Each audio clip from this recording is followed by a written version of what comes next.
Mi nombre es David Coloma, soy bibliotecario, profesional 2 dentro de lo que es la Biblioteca Nacional, con 25 años de servicio.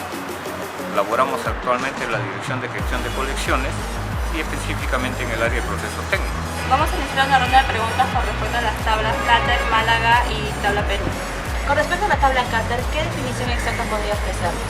Antes de dar inicio a lo que es la pregunta de Cáter, debemos tener una antesala para dar a conocer los procesos que tenemos nosotros. Yo, como servidor de la Biblioteca Nacional, trabajamos en la Dirección de Gestiones de Colecciones, específicamente en el área de procesos técnicos. Dentro de procesos técnicos viene un ítem o libro, monografías específicamente, donde esta está identificada por título, autor y año de publicación de la obra. Entonces, en ese aspecto, la obra, para poderla clasificar, tenemos dos espacios de trabajo. La primera, el sistema de clasificación del tema, y el segundo, el sistema de clasificación del autor, ¿correcto? En este caso, yo como persona, David Coloma, soy un autor, entonces tengo que identificarlo muy aparte de lo temático en la clasificación como autor. Entonces Charles Cáter, un antiguo bibliotecario, tuvo la propuesta en un inicio de clasificar los temáticos en lo que corresponde a la tabla por autor. ¿Qué cosa quiere decir?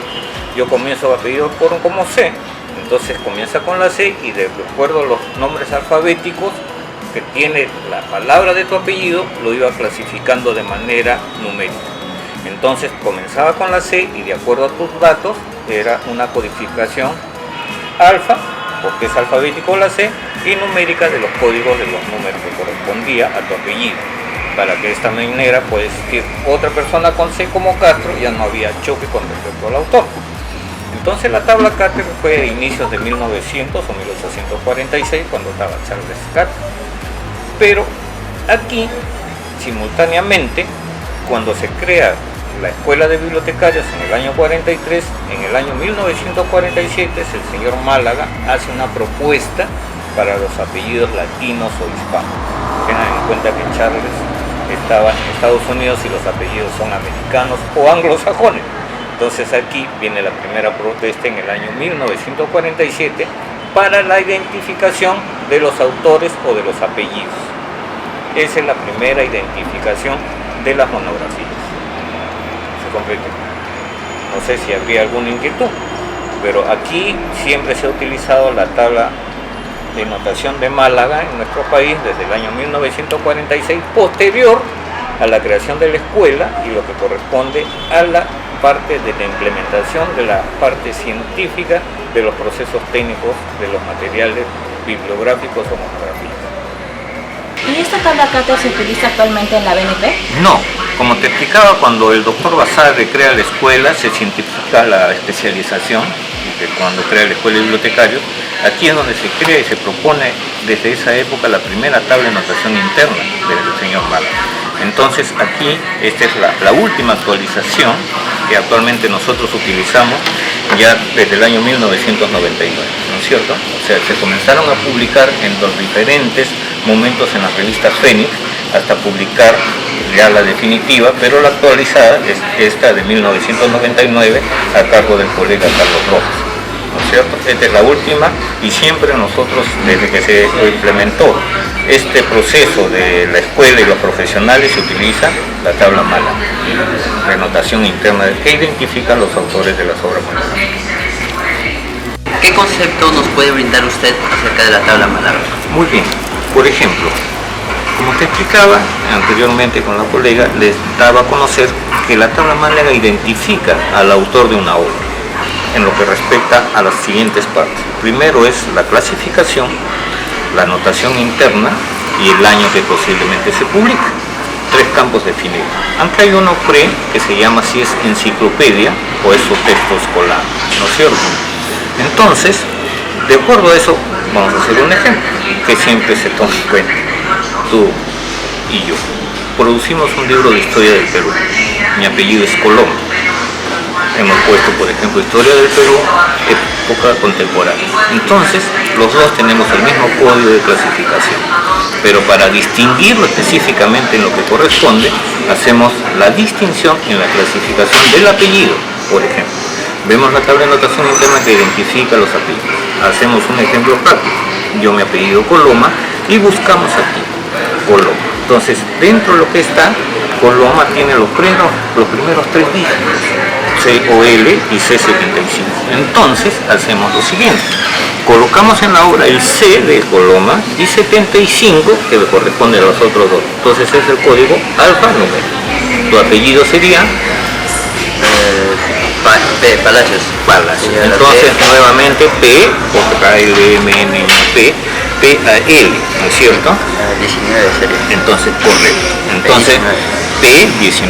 Entonces podemos tener el mismo tema, pero C va primero para no chocar y eso se llama choque o de chocar la producción.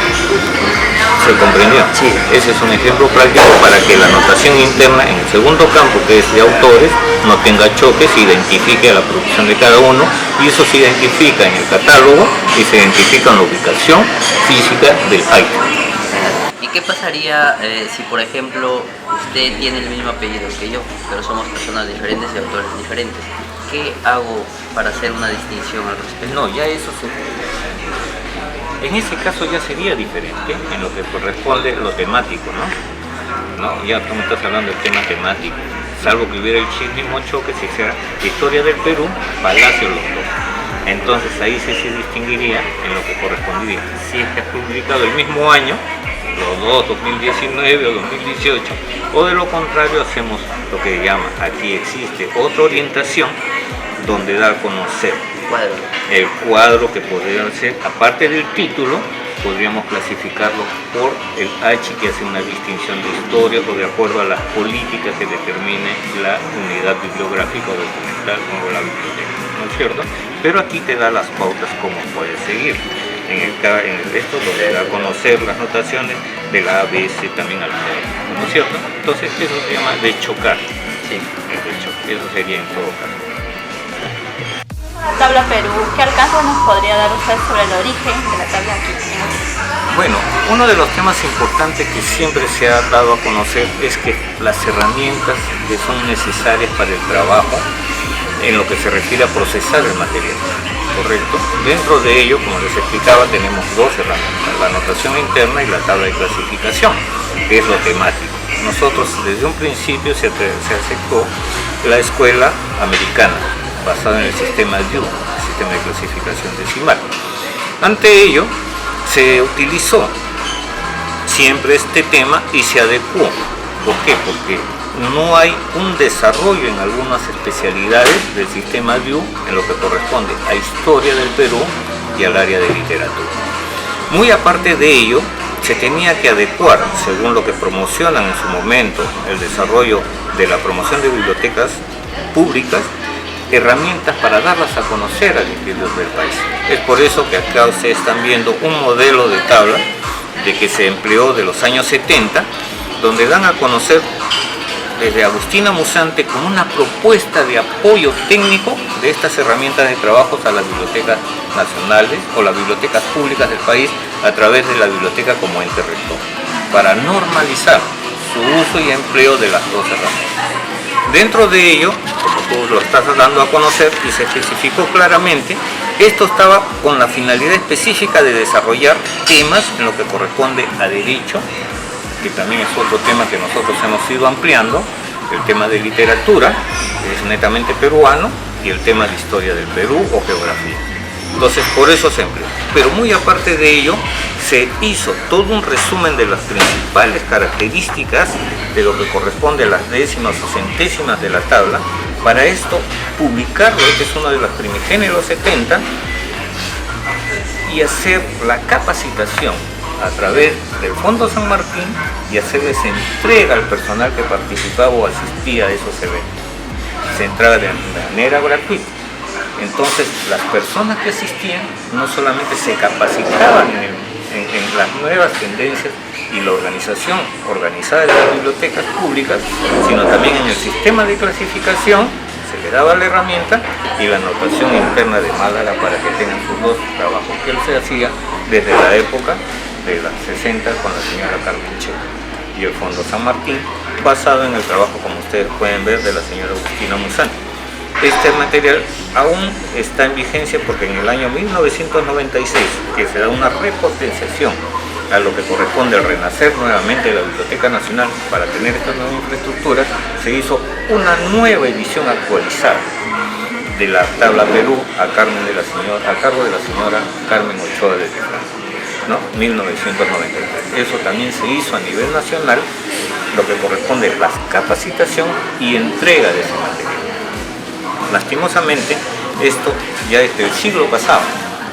Actualmente hay nuevas tendencias como la robótica, ¿no? Las nuevas tendencias en lo que corresponde a manejo de páginas web y nuevas tecnologías, y eso tiene que irse desarrollando. Y esto se tiene que ir viendo y es la propuesta para actualizar con las nuevas temáticas en lo que corresponde a la tabla Perú. Bueno, nosotros queríamos saber cuál es el uso que se le da a la tabla Perú en los procesos de clasificación, pero acá en la Biblioteca Nacional. Muy bien.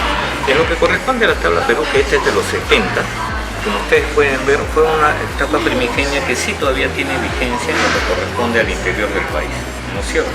Pero en lo que corresponde a la tabla Perú, se ha ido desarrollando cada uno de los ítems ya mencionados. Por ejemplo, en Derecho ya se actualizó todo eso, y la última actualización es de los 96 también, a través de la colega Malena Chirino, que desarrolló la tabla en lo que corresponde a Derecho.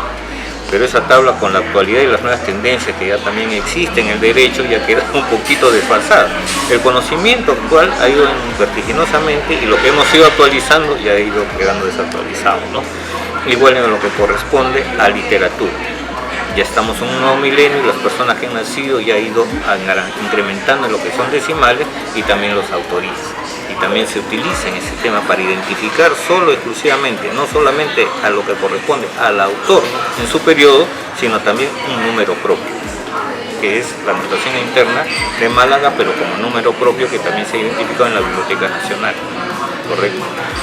Ese es el segundo. El tercero es historia y geografía, porque también historia y geografía, cada localidad tiene un número propio, departamento o provincia o región en todo caso. Entonces aquí en el 985, que ustedes pueden apreciar que este es uno de los 70, en algunos casos se ha desarrollado hasta ese momento, pero en la actualidad siguen desarrollándose, actualizándose pueblos, y esos pueblos ya son ciudades y en algunos casos ya son distritos.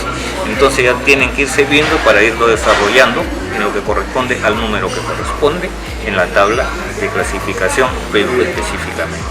Esos son los tres grandes campos que ustedes pueden apreciar, que el 985 es Perú, y aquí también, aparte de eso, se va desarrollando por los gobiernos, ¿no? En lo que corresponde a decimales y lo que corresponde también a ciudades y provincias o localidades que van incrementando.